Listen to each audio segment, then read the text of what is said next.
ஆண்டவரும் இரட்சகருமாய் இயேசு கிறிஸ்துவின் உன்னத நாமத்தினாலே இந்த தொலைக்காட்சி நேயர்கள் யாவருக்கும் எங்களது புதிய சுவிசேஷ கிறிஸ்தவ திருசபையின் சார்பாக வழங்கும் மகிமையின் சுவிசேஷ பேரொளி என்கிற நிகழ்ச்சிக்கு உங்களை வாழ்த்தி வரவேற்கிறோம். கடந்த நாட்களிலே மாதங்களிலே எங்களோடு நீங்கள் இடைப்பட்டு இந்த நல்ல மேலான சத்தியங்களை கேட்டு வருகிறீர்கள். இந்த சத்தியங்களை கேட்குற மக்கள் உங்களது விருப்பங்களை லைக் செய்வீரானால் தொடர்ந்து நாங்கள் கொடுக்குற இந்த செய்திகளுக்கு உங்கள் மத்தியில் இருக்கிற ஆதரவும் விருப்பமும் தேவனுக்கு மகிமையாக இருக்கும். ஆகவே இந்த நாட்களிலே உங்கள் மத்தியில் உலகமெல்லாம் எதிர்பார்த்து கொண்டாடக்கூடிய ஒரு நாள் சாம்பத் புதன்கிழமை. சில திருச்சபைகள் இதை முக்கியப்படுத்தி அந்த நாளிலிருந்து தங்கள் திருச்சபைகளிலே பரிசுத்த மாதம் என்கிற வாரங்கள் என்கிற நாட்களை, உபவாச நாட்களை நியமித்து அனுசரித்து வருகிறார்கள். ஆனால் அநேகருக்கு இந்த சாம்பத் புதன்கிழமை ஏன் கொண்டாட வேண்டும், அதனுடைய மேன்மை என்ன என்பதை நாம் அறிந்து கொள்ளவில்லை. இது அவசியம்தானா என்று ஒரு பெரிய கூட்டம், இது அவசியம் என்று ஒரு பெரிய கூட்டம் சொல்லி கொண்டிருக்கிறது. வேதத்தின் ஆதாரத்தை உங்கள் மத்தியில் இந்த நாளில் வைக்க விரும்புகிறேன். புதன்கிழமை என்கிற ஒரு நாளை அது குறிக்கலை. ஆக இந்த சாம்பத் புதன்கிழமை என்பது ஒரு ஆரம்ப நாளை நாம் நியமித்து கொண்டோம். இந்த நாளிலுடைய விசேஷங்கள் என்ன என்பதை குறித்து நாம் இந்த நாளில் சத்தியத்தை குறித்து தெளிவாய் பார்க்கலாம். எசையா தீர்க்க தரிசன புஸ்தகம் 61 அதிகாரம் 3வது வசனம். சீயோனிலே துயரப்பட்டவர்களை சீர்படுத்தவும், அவர்களுக்கு சாம்பலுக்கு பதிலாக சிங்காரத்தையும், துயரத்திற்கு பதிலாக ஆனந்த தைலத்தையும், ஒடுங்கின ஆவிக்கு பதிலாக துதியின் உடையை கொடுக்கவும் அவர் என்னை அனுப்பினார். அவர்கள் கர்த்தர் தம்முடைய மகிமைக்கென்று நாட்டின நீதியின் விருட்சங்கள் எனப்படுவார்கள். ஆண்டவராய் இயேசு கிறிஸ்துவை குறித்து ஏசாயா இங்கே சொல்லக்கூடிய தீர்க்க தரிசனம் என்னவென்றால், சீயோனிலே துயரப்பட்டவர்களை சீர்படுத்தவும், அவர்கள் சாம்பலுக்கு பதிலாக சிங்காரத்தையும், துயரத்துக்கு பதிலாக ஆனந்த தைலத்தையும், ஒடுங்கின ஆவிக்கு பதிலாக துதியின் உடையும் கொடுக்கவும் என்னை பிதாவாகிய தேவன் அனுப்பினார். ஆக தேவனை இங்கே அனுப்பின ஒரு நோக்கத்தை இந்த அருமையான தேவ ஆவியானவர் கிறிஸ்துவை கொண்டு வெளிப்படுத்துகிறதை பார்க்கிறோம். அன்பு தேவனுடைய பிள்ளைகளே, இந்த சாம்பலுக்கு பதிலாக சிங்காரம், ஏன் சாம்பலை பூசிக்கொள்கிறார்கள்?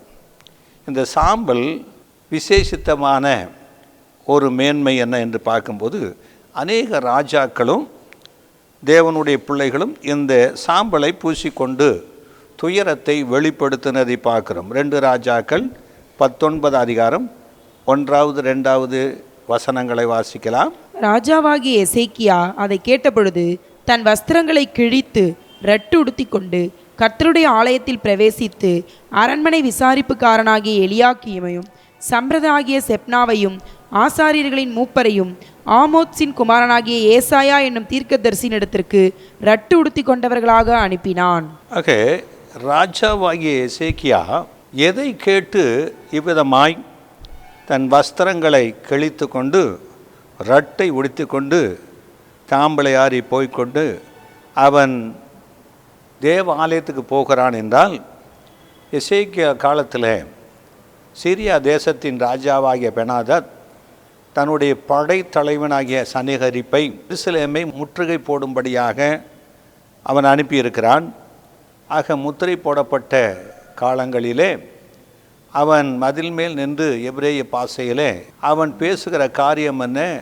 உங்கள் ராஜாவாகிய எசேக்கியா கர்த்தரை நம்ப பண்ணுவான், கர்த்தரை நம்புங்கள் என்று சொல்வான். நீங்கள் நம்பினால் மோசம் போவீர்கள், அவனை நம்பாதிருங்கள் என்றும், எங்களை இந்த படையெடுப்பின் நிமித்தமாக எங்கள் கைக்கு தப்புவிக்கிற தேவன் யார்?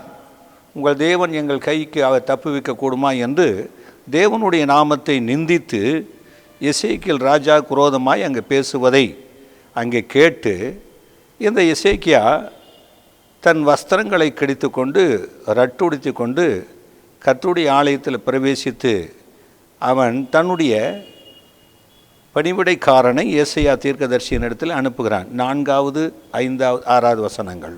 ஜீவனுள்ள தேவனை நிந்திக்கும்படி அசிரிய ராஜாவாகிய தன் ஆண்டவனால் அனுப்பப்பட்ட ரப்சாக்கே சொன்ன வார்த்தைகளை எல்லாம் உமது தேவனாகி கர்த்தர் கேட்டிருக்கிறார். உமது தேவனாகி கர்த்தர் கேட்டிருக்கிற வார்த்தைகளை நிமித்தம் தண்டனை செய்வார். ஆகையால் இன்னும் மீதியாய் இருக்கிறவர்களுக்காக விண்ணப்பம் செய்வீராக என்று எசேக்கியா சொல்லச் சொன்னார் என்றார்கள். இவ்விதமாய் எசேக்கியா ராஜாவின் ஊழியக்காரர் ஏசாயாவினிடத்தில் வந்து சொன்னார்கள். அப்பொழுது ஏசாயா அவர்களை நோக்கி, அசிரிய ராஜாவின் ஊழியக்காரர் என்னை தூஷித்ததும் நீர் கேட்டதுமான வார்த்தைகளினாலே பயப்படாதேயும். ஆக ஏசாயா ராஜாவுக்கு ஒரு திடன் சொல்லி அனுப்புகிறார். என்ன திடன் என்றால் பார்க்கும்போது, நீ அசிரிய ராஜாவாகிய சனகரிப்புக்கும் அவனுடைய படைத்தலைவனுக்கும் நீ பயப்பட வேண்டாம் என்று அவனுக்கு திடன் சொல்வதை பார்க்குறோம். ரெண்டாவதாக ஒரு மனிதன் எஸ்தரின் புஸ்தகம் 4 அதிகாரம் 1, 2, 3 வசனங்கள். நடந்த யாவற்றையும் மொர்தெகாய் அறிந்த பொழுது மொர்தெகாய் தன் வஸ்திரங்களை கிழித்து ரட்டுடுத்தி சாம்பல் போட்டுக்கொண்டு நகரத்தின் நடுவே புறப்பட்டு போய் துயரமுள்ள மகா சத்தத்துடனே அலறிக்கொண்டு ராஜாவின் அரண்மனை வாசல் முகப்பு மட்டும் வந்தான். ரட்டுடுத்தினவனாய் ராஜாவின் அரண்மனை வாசலுக்குள் பிரவேசிக்க ஒருவனுக்கும் உத்தரவில்லை. ராஜாவின் உத்தரவும் அவனுடைய கட்டளையும் போய் சேர்ந்த ஒவ்வொரு நாட்டிலும் ஸ்தலத்திலும் உள்ள யூதருக்குள்ளே மகா துக்கமும் உபவாசமும் அழுகையும் புலம்பலும் உண்டாய் அநேகர் ரட்டுடுத்தி சாம்பலிலே கிடந்தார்கள்.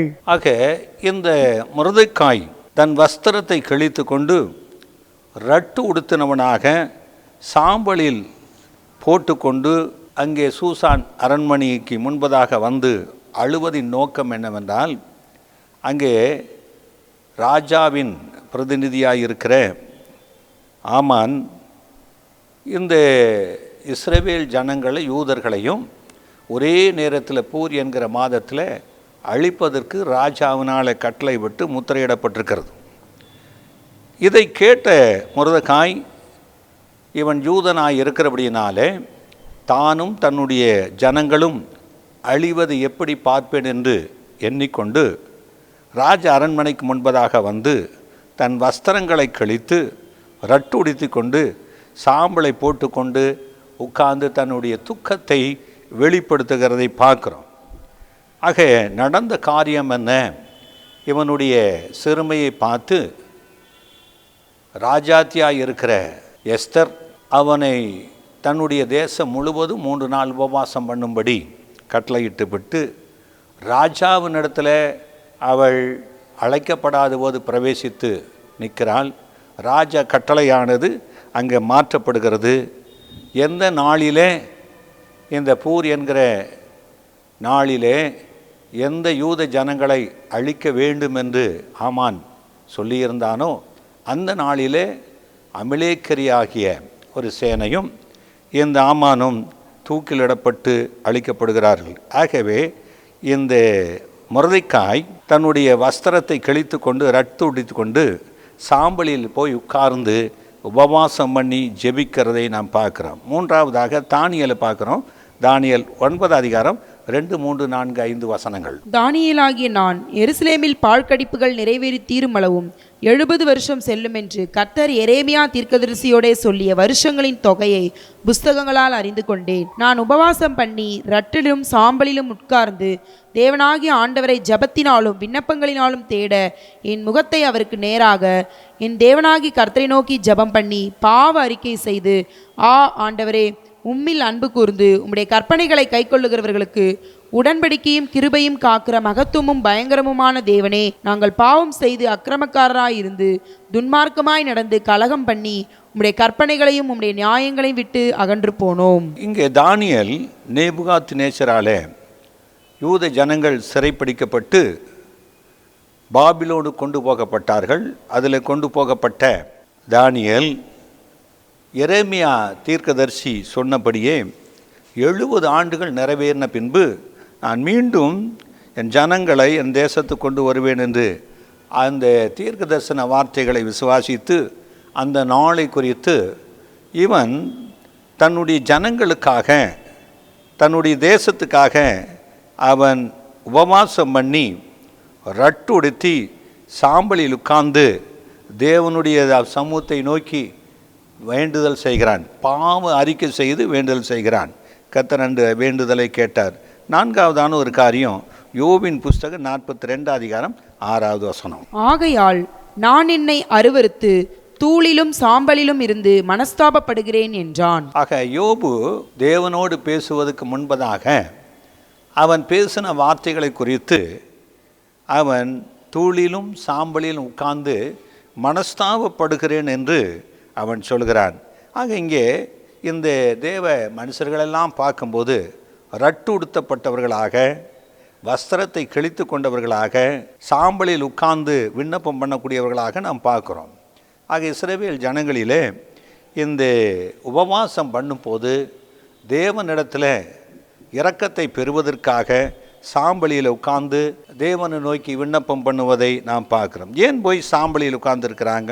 இந்த சாம்பலுக்குரிய விசேஷம் என்ன என்பதை குறித்து நாம் இந்த நாளில் பார்க்கலாம். என்னாகமம் 19 அதிகாரம் 1-2 வசனங்கள். கர்த்தர் மோசேயும் ஆரோனையும் நோக்கி, கர்த்தர் கற்பித்த நியம பிரமாணமாவது பழுதற்றதும் ஊனமில்லாததும் நுகத்தடிக்கு உட்படாததும் ஆகிய சிவப்பான ஒரு கிடாரியை உன்னிடத்தில் கொண்டு வரும்படி இஸ்ரவேல் புத்திரருக்கு சொல்லுங்கள். ஆக மோசேக்கும் ஆரோனுக்கும் இஸ்ரவேல் ஜனங்கள் நியாய பிரமாணத்தை கை கொள்ள வேண்டும் என்று கட்டளையிட்ட போது அவர்கள் செய்த பாவத்துக்கும் அக்கிரமத்துக்கும் மன்னிப்பை பெற்றுக்கொள்ள அவர்கள் இஸ்ரவேல் ஜனங்கள் ஒரு சிவப்பான ஒரு கிடாரியை கொண்டு வர வேண்டும் என்று இஸ்ரவேல் ஜனங்களுக்கு அங்கே சொல்லப்படுகிறதை பார்க்கிறோம். அடுத்த 3-4 வசனங்கள். அதை எலியாசர் என்னும் ஆசாரியனிடத்தில் ஒப்புக்கொடுங்கள். அவன் அதை பாளையத்திற்கு வெளியே கொண்டு போக கடவன். அங்கே அது அவனுக்கு முன்பாக கொல்லப்பட கடவது. அப்பொழுது ஆசாரியனாகிய எலியாசர் தன் விரலினால் அதன் இரத்தத்தில் கொஞ்சம் எடுத்து ஆசரிப்பு கூடாரத்திற்கு எதிராக 7 தரம் தெளிக்க கடவன். ஆக இந்த சிவப்பான கடாரியை கொண்டு வந்தபோது அது பாளையத்துக்கு புறம்பாக கொண்டு போகப்பட வேண்டும். அந்த பாளையத்துக்கு புறம்பாக எலியேசராகிய ஆசாரியனும் ஆரோனும் கொண்டு போகப்பட்டு அங்கே அந்த கடாரியை கொள்ள வேண்டும். அதனுடைய இரத்தத்தை எடுத்து ஆசரிப்பு கூடாரத்துக்கு நேராக 7 தரம் தெளிக்க வேண்டும். பின்பு அந்த கடாரியை 5வது வசனம். பின்பு கிடாரியை அவன் கண்களுக்கு முன்பாக ஒருவன் சுட்டெரிக்க வேண்டும். அதன் தோலும் அதன் மாம்சமும் அதன் இரத்தமும் அதன் சாணியும் சுட்டெரிக்கப்பட வேண்டும். அப்பொழுது ஆசாரியன் கேதுரு கட்டையையும் ஈசோப்பையும் சிவப்பு நூலையும் எடுத்து கிடாரி எரிக்கப்படுகிற நெடுப்பின் நடுவிலே போடக்கடவன். பின்பு ஆசாரியன் தன் வஸ்திரங்களை தோய்த்து ஜலத்திலே ஸ்நானம் பண்ணி அதன் பின்பு பாளையத்தில் பிரவேசிக்க கடவன். ஆசாரியன் சாயங்காலம் மட்டும் தீட்டுப்பட்டிருப்பான். அப்படி இந்த சிவப்பான கடாரியை பாளையத்துக்கு புறம்பாக கொண்டு போய் அதை பலியிட்டு அதனுடைய இரத்தத்தை ஆசரிப்பு கூடாரத்துக்கு முன்பதாக 7 தரம் தெளித்த பின்பு அந்த கிடாரியை அந்த பாளையத்துக்கு புறம்பாகவே முழுவதும் சுட்டெரிக்கணும். அதோடு சேர்த்து ஈசோப்பையும் நூலையும் மற்ற கிடாரி கட்டைகளையும் கேதுரு கட்டைகளையும் போட்டு எரித்து அதை சாம்பலாக்க வேண்டும். அப்படி அந்த நாளிலே அதை செய்கிற ஆசாரியன் வஸ்திரத்தை தோய்த்து அவன் சுத்தமாக வேண்டும். ஏனென்றால் அது தீட்டு என்று வேதம் சொல்லுகிறது. 9வது வசனத்தை வாசிக்கலாம். சுத்தமாயிருக்கிற ஒருவன் அந்த கிடாரியின் சாம்பலை வாரிக்கொண்டு பாளையத்திற்கு புறம்பே சுத்தமான ஒரு இடத்திலே கொட்டி வைக்க கடவன். அது இஸ்ரவேல் புத்திரரின் சபைக்காக தீட்டு கழிக்கும் ஜலத்திற்கென்று காத்து வைக்கப்பட வேண்டும். அது பாவத்தை பரிகரிக்கும். ஆக இந்த சுட்டெரிக்கப்பட்ட சிவப்பான கடாரியின் சாம்பலை அங்கே பக்கத்தில் தானே ஒரு சுத்தமான இடத்துல கொட்டி வைக்க வேண்டும். அந்த சாம்பல் கொட்டி வைக்கப்பட்ட இடத்துல அது பாதுகாப்பாக இருக்கணும். அது தீட்டு கழிக்கிற ஜலத்துக்கென்று காத்து வைக்கப்பட வேண்டும். அந்த சாம்பல் தீட்டு கழிக்கிற ஜலத்தோடு சேரும் போது அது பாவத்தை பரிகரிக்கும். ஆக பாவ பரிகரிக்கப்படுவதற்காக சிவப்பான கடாரியை பாளையத்துக்கு புறம்பாக அவர்கள் சுட்டெரித்து அந்த சாம்பலை ஒரு பரிசுத்தமான இடத்துல கொட்டி வைக்க வேண்டும். அப்படி கொட்டி வைத்த இடத்துல வைக்கப்பட்ட அந்த சாம்பலானது சுத்தமான ஒரு ஊற்று தண்ணீரை எடுத்து அது பாவத்தை பரிகரிக்கும்படியாய் செய்யப்படுவதற்காக வைக்கப்பட்டிருக்கிறது. லேவியராகமும் 6 10, 11, 12 வசனங்கள். ஆசாரியன் தன் சலநூல் அங்கியை தரித்து தன் சணல் நூல் ஜல்லடத்தை அறையில் போட்டுக்கொண்டு பலிபிடத்தின் மேல் அக்கினியில் எரிந்த சர்வாங்க தகனபலியின் சாம்பலை எடுத்து பலிபிடத்து பக்கத்தில் கொட்டி பின்பு தன் வஸ்திரங்களை கழற்றி வேறு வஸ்திரங்களை உடுத்திக்கொண்டு அந்த சாம்பலை பாளையத்திற்கு புறம்பே சுத்தமான ஒரு இடத்திலே கொண்டு போய் கொட்டக்கடவன். பலிபிடத்தின் மேலிருக்கிற அக்கினி அவியாமல் எரிந்து கொண்டிருக்க வேண்டும்.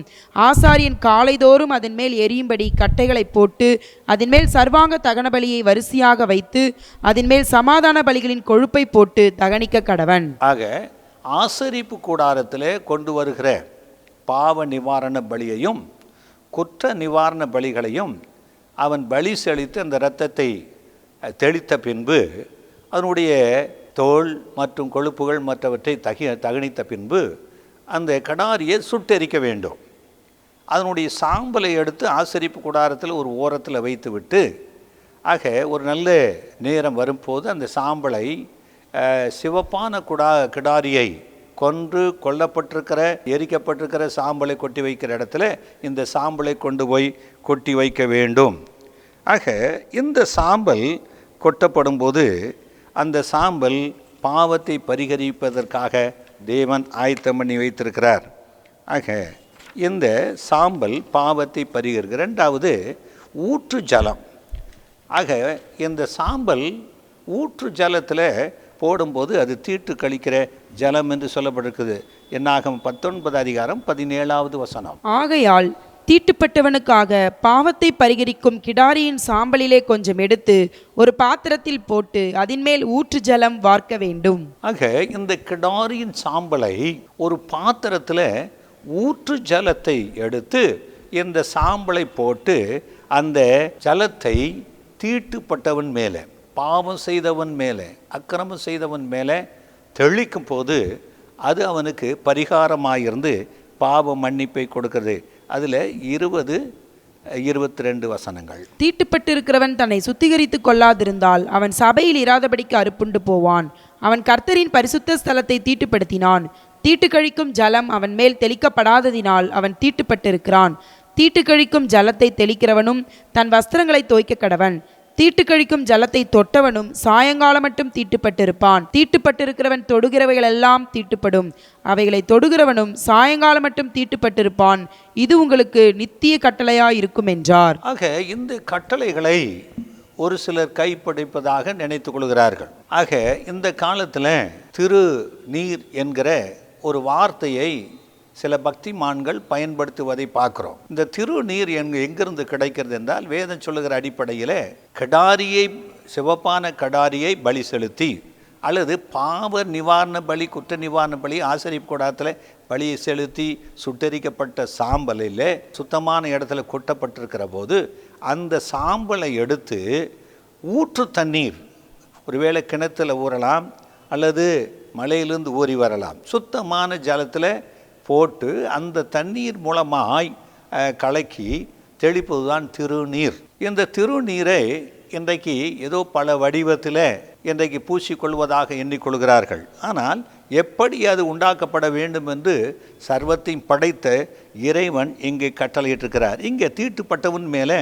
இந்த ஊற்று ஜலத்தில் வார்ப்பிக்கப்பட்ட அந்த சாம்பலை கலக்கி அந்த தண்ணீரினாலே தெளிக்கும் போது தீட்டுப்பட்டவன் சுத்தமாகிறான். பாவம் செய்தவனுக்கு அது பரிகாரமாய் இருக்கிறது. ஆகவே அப்படிப்பட்ட பரிகாரத்தை செய்ய வேண்டிய எசேக்கியேல் 36 24 இருந்து நாம் வாசிக்கலாம். நான் உங்களை புறஜாதிகளிடத்திலிருந்து அழைத்து உங்களை சகல தேசங்களிலுமிருந்து சேர்த்து உங்கள் சுய தேசத்திற்கு உங்களை கொண்டு வருவேன். அப்பொழுது நான் உங்கள் மேல் சுத்தமான ஜலம் தெளிப்பேன். நான் உங்களுடைய எல்லா அசுத்தங்களையும் உங்களுடைய எல்லா நரகலான விக்கிரகங்களையும் நீக்கி உங்களை சுத்தமாக்குவேன். நீங்கள் சுத்தமாவீர்கள். உங்களுக்கு நவமான இருதயத்தை கொடுத்து உங்கள் உள்ளத்திலே புதிதான ஆவியை கட்டளையிட்டு கல்லான இருதயத்தை உங்கள் மாம்சத்திலிருந்து எடுத்து போட்டு சதையான இருதயத்தை உங்களுக்கு கொடுப்பேன். உங்கள் உள்ளத்திலே என் ஆவியை வைத்து உங்களை என் கட்டளைகளிலே நடக்கவும் என் நியாயங்களை கைக்கொள்ளவும் அவைகளின்படி செய்யவும் பண்ணுவேன். ஆக கர்த்தர் அருமையான விளக்கத்தை எசேக்கியேல் மூலமாய் நமக்கு கொடுக்கிறார். சுத்தமான ஜலம் எங்கே கிடைக்கும் என்றால் ஆண்டவர் சொல்லுகிறாரு, அவர் சன்னிதானத்திலிருந்து ஜீவ ஊற்றாகிய அவரிடத்திலிருந்து கிடைக்கக்கூடியது. இந்த சுத்தமான ஜலத்தினால நான் உன்னை கழுவி புதிய இருதயத்தை கொடுத்து என் ஆவியினால் உன்னை சுத்திகரித்து உன்னை பரிசுத்தப்படுத்துவேன் என்று நித்திய உடன்படிக்கையாக ஸ்தாபிப்பேன் என்று சொல்லியிருக்கிறார். ஆகவே ஆண்டவராய் இயேசு கிறிஸ்து இந்த பூமியில் இருந்தபோது சொன்னார், தாகமாய் இருக்கிறவன் என்னிடத்தில் வரக்கடவன், அவன் வந்து பணமும் இல்லாமல் விலையில்லாமல் ஜீவ தண்ணீரை இலவசமாய் குடிக்க கடவன் என்று அழைத்தார். சமாரியா ஸ்திரீனிடத்தில் இயேசு பிரவேசித்த போது, நான் கொடுக்கும் தண்ணீரை குடிக்கிறவனுக்கு ஒரு காலும் தாகம் உண்டாகாது என்று சொன்னார். அது அவனுக்குள்ளே ஊறக்கூடிய நித்திய காலமாய் ஊறக்கூடிய ஜீவ ஊற்றாய் இருக்கும் என்று சொன்னார். அவர் கொடுக்க போகிற பரிசுத்த ஆவியை குறித்து அது சொல்லப்பட்டிருக்கிறது. ஆக அன்பு தேவனுடைய பிள்ளைகளே, இன்றைக்கு திருநீர் என்று சொல்லும் போது ஆண்டவராய் இயேசு கிறிஸ்து சிலுவையிலே அவர் கொல்லப்பட்ட போது அவர் விழாவிலிருந்து இரத்தமும் தண்ணீரும் புறப்பட்டு வந்தது.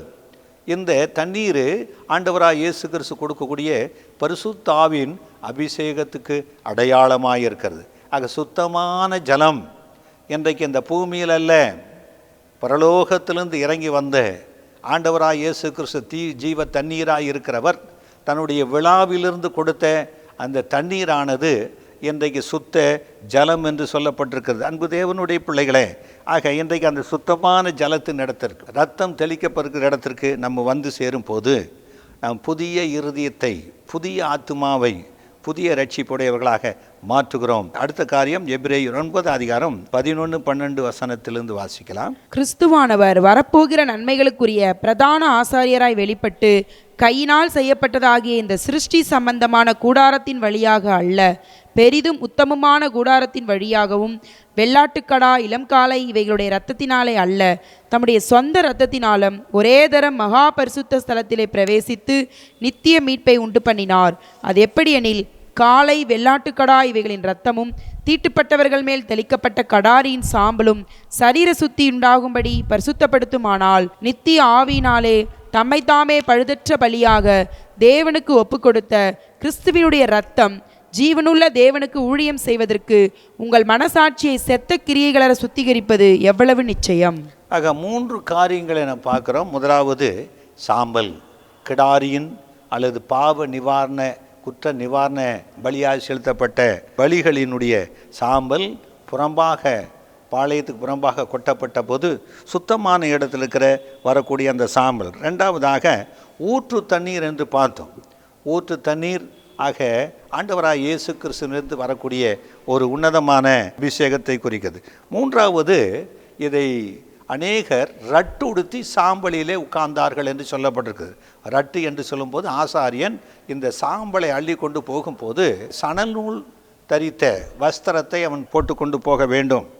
அப்படி சணல் நூல் வஸ்திரம் தரித்து கொண்டு போகும்போது அவன் மற்ற ஆசாரியனுக்குரிய வஸ்திரத்தை களைந்து போட்டிருக்கணும். ஆக எதற்கென்றால் அந்த தீட்டு. ஆகவே இந்த சணல் நூல் வஸ்திரம்தான் ரட்டு உடுத்தி கொள்ளுகிறது அடையாளம். இன்றைக்கு அநேகர் உபவாசித்து வரும்போது இந்த பரிசுத்தவான்கள் ரட்டு உடுத்தி சாம்பலில் உட்கார்ந்து கர்த்தரை நோக்கி உபவாசித்து ஜெபித்ததினாலே அவர்கள் ஜெயம் பெற்றிருக்கிறார்கள். ஆக மூன்றாவது ரட்டு. நான்காவதான ஒரு காரியத்தை பார்க்கும்போது இன்றைக்கி ஆண்டவராக இயேசு கிறிஸ்து இந்த ஊற்று ஜலமாகிய பரிசுத்த ஆவிக்குள்ளே சுட்டெரிக்கப்பட்ட கெடாரியின் சாம்பல் என்று சொல்லும்போது ஆண்டவராக இயேசு கிறிஸ்து பாளையத்துக்கு புறம்பாக அவர் சிவப்பங்கி தரித்தவராய் கொண்டு போகப்பட்டு சுட்டெரிக்கப்பட்டார். அவருடைய சாம்பல் அல்ல, அவருடைய மாம்சமே. ஆக இங்கே வேதம் சொல்கிறது, இந்த கடாரியின் சாம்பல் தீட்டுப்பட்டவன் மேலே தெளிக்கப்படும் போது சரீர சுத்திகரிப்பை உண்டாக்கி பரிசுத்தப்படுத்துமானால் நித்திய ஆவியினாலே பரிசுத்த பலிகளினாலே நாம் பரிசுத்தமாக்கப்படுகிறோம். இயேசு கிறிஸ்து ஆக சுத்தமான ஜலம், இயேசு கிறிஸ்துவின் ஆவி. ஆக இனி சாம்பலுக்கு பதிலாக சிங்காரத்தை கொடுக்க வந்த ஆண்டவர் இனிமேல் சாம்பலை அள்ளி நம் தலைகளிலே போட்டுக்கொள்ள வேண்டிய அவசியமில்லை. கிறிஸ்து இயேசுவின் சிலுவைக்கு முன்பதாக நாம் வருவோமானால், ஆக கிறிஸ்து இயேசு நமக்கு பாவ பரிகாரத்தை செய்ய அவர் நல்லவராக இருக்கிறார். ஆக எபிரேயர் 7:27 வசனம். அவர் பிரதான ஆசாரியர்களைப் போல முன்பு சொந்த பாவங்களுக்காகவும் பின்பு ஜனங்களுடைய பாவங்களுக்காகவும் நாடோறும் பலியிட வேண்டுவதில்லை, ஏனெனில் தம்மைத்தாமே பலியிட்டதினாலே இதை ஒரே தரம் செய்து முடித்தார். ஆக ஒரே தரம் இயேசு கிறிஸ்து சிலுவையிலே தன்னைத்தாமே பலியிட்டதினாலே இந்த சடங்காச்சாரங்கள், சரீர சுத்திகரிப்பு உண்டாக்குற சாம்பலோ கிடாரியின் சாம்பலோ தீட்டுப்பட்ட ஜலமோ தெளிக்கப்பட வேண்டிய ரட்டுடுத்த வேண்டிய அவசியமில்லை. நாம் கிறிஸ்து இயேசுவின் சிலுவைக்கு முன்பதாக வந்து நம்மை தாழ்த்தும் போது நமக்கு தேவனுடைய கிருபை இருக்குது. எபிரேயர் 10:10 இயேசு கிறிஸ்துவினுடைய சரீரம் ஒரே தரம் பலியிட்டதினாலே அந்த சித்தத்தின்படி நாம் பரிசுத்தமாக்கப்பட்டிருக்கிறோம். ஆக இயேசு கிறிஸ்துவின் சரீரம் ஒரே தரம் பலியிடப்பட்டதினால, அவர் இரத்தத்தினாலே நாம் பரிசுத்தமாக்கப்பட்டிருக்கிறோம். ஆக தீட்டு என்பது அங்கே இல்லை. ஆக இயேசு கிறிஸ்து சிலுவைக்கு முன்பதாக யார் வருகிறார்களோ, அவருடைய இரத்தத்தில் யார் கழுவப்படுகிறார்களோ அவர்கள் பரிசுத்தமாக்கப்படுகிறார்கள். இயேசு சொன்னார், மத்தேயு 11:21, கோராசினே உனக்கு ஐயோ, பெத்சாயிதாவே உனக்கு ஐயோ, உங்களில் செய்யப்பட்ட பலத்த செய்கைகள் தீருவிலும் சீதோனிலும் செய்யப்பட்டிருந்ததானால் அப்பொழுதே ரட்டுடுத்தி சாம்பலில் உட்கார்ந்து மனம் திரும்பி இருப்பார்கள். ஆக ஆண்டவராகிய இயேசு கிறிஸ்து கோரேசினோ பெத்சாயிதாவே உனக்கு ஐயோங்கிறார். சீதோனில் செய்யப்பட்ட அற்புத அடையாளங்களை அவர்கள் பார்த்திருந்தால் மனம் திரும்பி இருப்பார்கள். இதனுடைய நோக்கம் என்னவென்றால், அவன் பாவம் செய்வானால் பாவம் மன்னிப்பை பெற்றுக்கொள்வதற்கு அவன் மனம் திரும்பி போய் கர்த்தருடைய சமூகத்தில் நிற்பதுக்கு அடையாளமாக இருக்குது. ஆக அவர்கள் மனம் திரும்பி இருப்பார்கள் என்று லூக்கா 10:13 சொல்லுகிறது. ஆக இன்றைக்கு ஆண்டவராக இயேசு கிறிஸ்து பாவ பரிகாரமாக சொல்லி சட்டத்திட்டங்களை கொடுத்தவரே இங்கே வந்து ஒரே தரம் பலியாக தன்னுடைய ஜீவனை கொடுத்து சரீர சம்பந்தமான இரத்தத்தினால அல்ல, சொந்த இரத்தத்தினால, கடாரியின் சாம்பலினால, சுத்த ஜலத்தினால அல்ல, தாம் சிந்தின ஒரே ஒரு இரத்தத்தினால, சரீரத்தில் அவருடைய விழாவிலிருந்து வந்த அவருடைய ஜலத்தினால நம்மை பரிசுத்தமாக்கி இருக்கிறார். நித்திய ஆவியினாலே நாம் கழுவி இருக்கிறார். ஆகவே யோவேல் 2:13 நீங்கள் உங்கள் வஸ்திரங்களை அல்ல, நீங்கள் உங்கள் வஸ்திரங்களை அல்ல, உங்கள் இருதயங்களை கிழித்து உங்கள் தேவனாகிய கர்த்தரிடத்தில் திரும்புங்கள். அவர் இரக்கமும் மன உருக்கமும் நீடிய சாந்தமும் மிகுந்த கிருபையும் உள்ளவர், அவர் தீங்குக்கு மனஸ்தாபப்படுகிறவருமாய் இருக்கிறார். அடுத்த வசனம், ஒருவேளை அவர் திரும்பி மனஸ்தாபப்பட்டு உங்கள் தேவனாகிய கர்த்தருக்கு போஜன பலிகளையும் பான பலிகளையும் செலுத்துகிறதற்கான ஆசீர்வாதத்தை தந்தருளுவார். ஆக இங்கே யோவேல் சொல்லுகிறாரு, நம் வஸ்திரங்களை இனிமேல் கிழிக்க வேண்டிய அவசியம் இல்லை, நம் இருதயங்களை கிழிக்கணும். இருதயத்திலிருந்து புறப்படுகிறதான் மனுஷனை தீட்டுப்படுத்தும். இருதயத்தில் உண்டாகிற அந்த பாவத்துக்கு மனஸ்தாபப்பட்டு மனம் திரும்ப வேண்டும். அவர் இரக்கமும் மன உருக்கமும் உள்ள தேவன். தீங்குக்கு மனஸ்தாபம், நம்மேல் வரக்கூடிய தீங்குக்கு மனஸ்தாபப்படுகிறார். எப்படி நினிவே யோனாவின் பிரசங்கத்தை கேட்டு மனம் திரும்பும்போது அவர் ரட்டுடுத்தி சாம்பலில் உட்கார்ந்து உபவாசித்தார்களோ, அதுக்கு தீங்குக்காக மனஸ்தாபப்பட்டு அந்த ஜனங்களை ரட்சித்தாரோ, இன்றைக்கு ஆண்டவராக இயேசு கிறிஸ்து உண்மையில் மனஸ்தாபப்பட்டு உண்மையில் இரக்கமுள்ளவராயிருந்து உன்னை ரட்சிக்க வல்லமுள்ளவராக இருக்கிறார். ஆக உபவாசம் என்று சொல்லும்போது ஏசாயா 58:3-7 நாம் வாசிக்கலாம். நாங்கள் உபவாசம் பண்ணும் பொழுது நீ நோக்காமல் இருக்கிறது என்ன, நாங்கள் எங்கள் ஆத்துமாக்களை ஒடுக்கும் பொழுது நீர் அதை அறியாமல் இருக்கிறது என்ன என்கிறார்கள். இதோ நீங்கள் உபவாசிக்கும் நாளிலே உங்கள் இச்சையின்படி நடந்து உங்கள் வேலைகளை எல்லாம் கட்டாயமாய் செய்கிறீர்கள். இதோ வழக்குக்கும் வாதுக்கும் துஷ்டத்தனத்தையுடைய கையினாலே குத்துகிறதற்கும் உபவாசிக்கிறீர்கள். நீங்கள் உங்கள் கூக்குரலை உயரத்திலே கேட்க பண்ணும்படியாய் இந்நாளில் உபவாசிக்கிறது போல உபவாசியாதிருங்கள். மனுஷன் தன் ஆத்துமாவை ஒடுக்குகிறதும் தலைவணங்கி நாணலை போல இரட்டலிலும் சாம்பலிலும் படுத்துக் கொள்கிறதும் எனக்கு பிரியமான உபவாச நாளாய் இருக்குமோ? இதையா உபவாசம் என்று கர்த்தருக்கு பிரியமான நாள் என்றும் சொல்லுவாய். அக்கிரமத்தின் கட்டுகளை அவிழ்க்கிறதற்கும் உபவாசம் என்னவென்றால் அக்கிரமத்தின் கட்டை அவிழ்க்கிறதும் நுகத்தடியின் பிணையல்களை நெகிழ்கிறதும் நெருக்கப்பட்டிருக்கிறவர்களை விடுதலையாக்கி விடுதலையாக்குகிறதும் சகல நுகத்தடிகளை உடைத்து போடுகிறதையும் பசியுள்ளவனுக்கு உன் ஆகாரத்தை பகிர்ந்து கொடுக்கிறதையும் துரத்துண்ட சிறுமையானவர்களை வீட்டிலே சேர்த்துக் கொள்கிறதும் வஸ்திரம் இல்லாதவனை கண்டால் அவனுக்கு வஸ்திரம் கொடுக்கிறதும் உன் மாம்சமானவனுக்கு உன்னை ஒலிக்காமல் இருக்கிறதும் அல்லவோ எனக்கு உகந்த உபவாசம். இதுதாங்க மெய்யான உபவாசம். ஆக இன்றைக்கு இதை விவரித்து சொல்வோமானால் காலங்கள் போதாது. இதை உணர்ந்து ஆண்டவரிடத்தில் கேளுங்க. ஆக அவர்கள் உபவாசம் பண்ணுவதற்கு தங்கள் வஸ்திரங்களை கழித்து கொண்டு ரட்டுடுத்தி சாம்பலியில் உட்கார்ந்து உபவாசம் பண்ணி தேவனுடைய மக்கள் ஜெபித்தார்கள். அந்த காலத்தில் கர்த்தர் அதை கேட்டார். ஏனென்றால் சிவப்பான கடாரியின் சாம்பல், சுத்தமான ஜலம் பரிசுத்தப்படுத்தியிருக்கு. ஆனால் இன்றைக்கு இயேசு கிறிஸ்து சிலுவையில் சிந்த ரத்தத்து மூலமாய் பரிசுத்தப்படுத்தியிருக்கிறார். இயேசு கிறிஸ்து சிலுவைக்கு நேராக வருவீங்களா? அதுதான் சாம்பல் புதன்கிழமை. கர்த்தர் உங்களை இந்த நாளிலிருந்து ஒவ்வொரு வாரமும் கிறிஸ்துவின் பாடுகளை நாம் தியானிக்க போகிறோம். ஆர்வமாய் கேளுங்க. கர்த்தர் அதை உங்களை ஆசீர்வதித்து தருவார். ஆமென். எங்கள் சபையின் ஞாயிறு ஆராதனை நேரங்கள்: ஆங்கில ஆராதனை காலை 7 மணி முதல் 8:30 மணி வரை, தமிழ் ஆராதனை காலை 8:30 மணி, தெலுங்கு மற்றும் தமிழ் ஆராதனைகள் மாலை 7:30 முதல் 9 மணி வரையிலும் நடைபெறுகிறது. இவ் ஆராதனைகளில் பங்கு பெற்று இறையாசியை பெற்று மகிழுங்கள். மேலும் ஒவ்வொரு வெள்ளிக்கிழமை தோறும் பகல் 11 மணிக்கு உபவாச ஜெபமும் நடைபெறுகிறது என்பதை தெரிவித்துக் கொள்கிறோம். Reverend J. ஜோதி பிரகாசம், புதிய சுவிசேஷ கிறிஸ்தவ திருச்சபை, ராஜீவ் காந்தி சாலை, OMR, புனித தோமா தெரு, எகாட்டூர், சென்னை 130.